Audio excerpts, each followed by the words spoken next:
What things should be kept private from your significant other, no matter how healthy your relationship is? 1.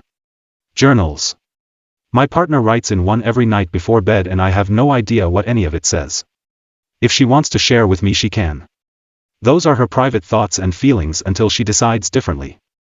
Same goes for me, too.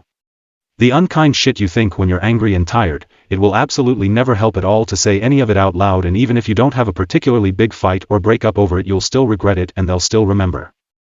Possibly also what you think about how hot other people are, depending on how jealous/insecure you're so is. 3. My midnight snack stash. I don't have any, but I think I should have some. 4. Your Reddit username and password. 5. Even though my wife and I have been happily married for 6 years, we decided we would never go for a shit while the other is in the shower. We're just not going there. 6. My steady supply of jokes. I set up my Android to send me a joke every night at 5 p.m. and I tell it to my husband later on, before I jump in the shower. He always asks where I'm getting this stuff from and I just laugh and shut the bathroom door. I would like him to continue thinking of me as this endless joke fairy for the rest of our lives. 7. Which of your friends or family don't like them? It will do nothing but upset them, and worse, create a bigger problem between them. I would also like to add to that, if one of your friends or family members don't like your S/O and you aren't at the very least making them be polite and respectful when they have to be around each other, you are the main problem in that scenario. 8.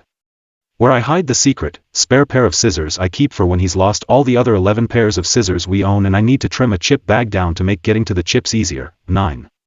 Sometimes, no matter how attractive your partner is to you and no matter how much you love them, there is an aspect to them that is unchangeable but that you find gross or annoying, or just generally less than attractive.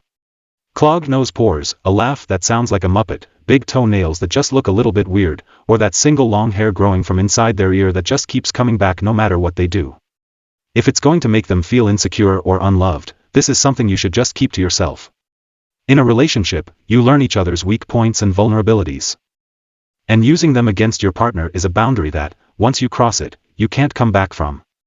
Once you make someone feel like they can't trust you with their vulnerable self, your relationship is on its way out. 10. My wife is sensitive about animals, so anytime I see/read some sort of tragedy related to an animal, I hide it from her. 11. Your psychologist/therapy sessions. I had an ex that used to demand I tell him what I talked about in my sessions, and it was super uncomfortable. With my current partner we are both in therapy, and if it's a phone session the other goes in a different room. If we want to talk about something we told the psych or something we will tell our psych at the next appointment we do, but I would never ask and nor would he. We might ask, how did it go? To which the other may say, it was good, or, it was emotionally draining, but that's as far as it should go. These are personal sessions, not couples therapy, we're not in that. 13. If your relationship started under potentially offensive pretenses. For example, they were madly in love but they were just the rebound. 14.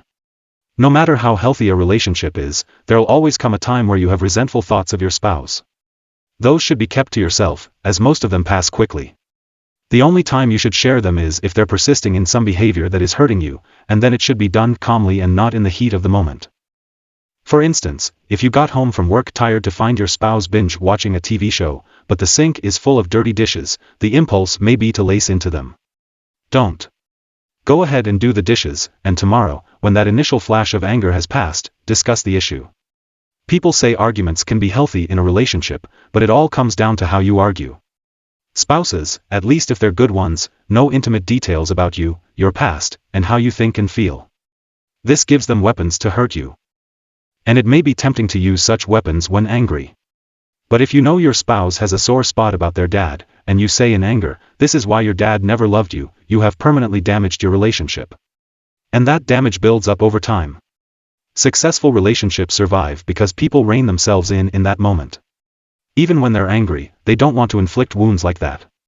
So whenever the impulse arises to use those weapons in anger, resist the temptation. You may forget what you did quickly. But they won't. 15.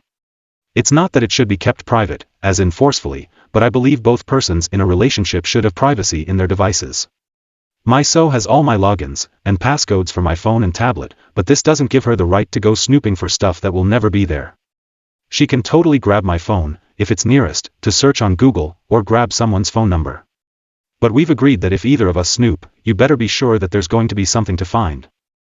Because if there isn't, then you deserve the trouble that you've caused. 16.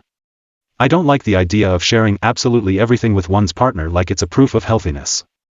I think it's healthy to maintain some sort of individuality, personal mental space, your secret garden that only you can access. You are not only a couple, you don't only exist through your partner. You also are an individual human being with your own inner world that you don't have to share entirely with someone else, and no one can take that away from you. I feel like if you completely merge with someone else you lose yourself. I don't think that's avoidant attachment style, I'm clearly not. I just think it's normal if my so has things she doesn't want to talk about with me, won't share every single thing. She's not me, and as much as I like to say she's mine, she's not really mine either. 17. Anything wanted private that has no direct impact on the relationship.